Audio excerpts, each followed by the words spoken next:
ఎప్పుడు మేము యాంటీ కాదు, రోడ్లు ఇవ్వడానికి ఇబ్బంది లేదు. చెట్టు ఉంది 70 సంవత్సరాల నుంచి ఆ చెట్టు నెంబర్ ఉంది. ఆ చెట్టు నాడు కోలు తోసేశారు. కరెంటు మోటార్లు మొత్తం తోసేశారండి. నాకు న్యాయం చేయట్లేదు అధికారులు. న్యాయం చేయండి, వంగ మొక్కలకు నాకు న్యాయం చేయమంటే చేయట్లేదు.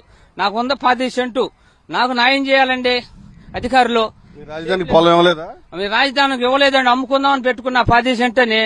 అమ్ముకుందాం అనేప్పటికీ రేపు ఈ రోజు వచ్చేసేసి తోసేశారండి. అది అధికారులు ఎందుకు మా పొలంలోకి వస్తున్నారని వస్తున్నా అడుగుతుంటే పట్టుకున్నారండి నన్ను.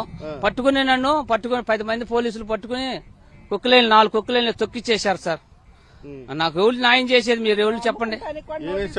వంగ తాట ఇదిగోండి, వంగ మొక్కలు ఉండేయండి. మొత్తం తొక్కిచ్చేశారు. 10 నిమిషాల్లో తొక్కిచ్చేశారండి. 10 నిమిషాల్లో ఎవరు న్యాయం చేయాలి చెప్పండి అండి అధికారులు.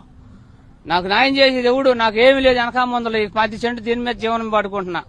నాకు న్యాయం చేసి పెట్టాలి అధికారులు ఎవరో ఒకళ్ళు. నాయన నేను ఎవరిని అడగాలి ఇప్పుడు? నాకు ఎవరికి న్యాయం చేస్తారు నాకు చెప్పండి మీరు. నేను రేత్రి పోగులు దీని మీద బతికేవాడు. నాకు చదువు జిప్పు ఏమీ లేదు, నాకు ఇదే ఆధారం. నాకు ఎవరో న్యాయం చేసి పెట్టండి అయ్యా. దారుణమైన పరిస్థితి ఉంది. మనం చూసుకున్నాం, ఒకవైపు ఇక్కడ ప్రొక్లైనర్ వస్తూ ఉంది. పూర్తిగా ఇవన్నీ రాజధానికి పొలాలు, పంట పొలాలు, ఇవ్వని పొలాలు.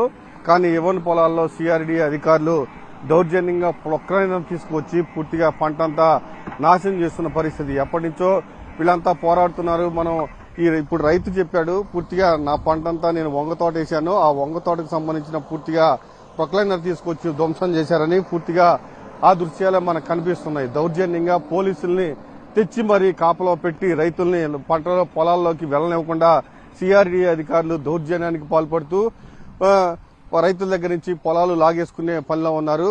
ఖచ్చితంగా మాకు న్యాయం చేయాలని కూడా డిమాండ్ చేస్తున్నారు రైతులు. ఈ దౌర్జన్యాన్ని కోర్టు దృష్టికి తీసుకెళ్తామని కూడా రైతులు చెబుతూ ఉన్నారు.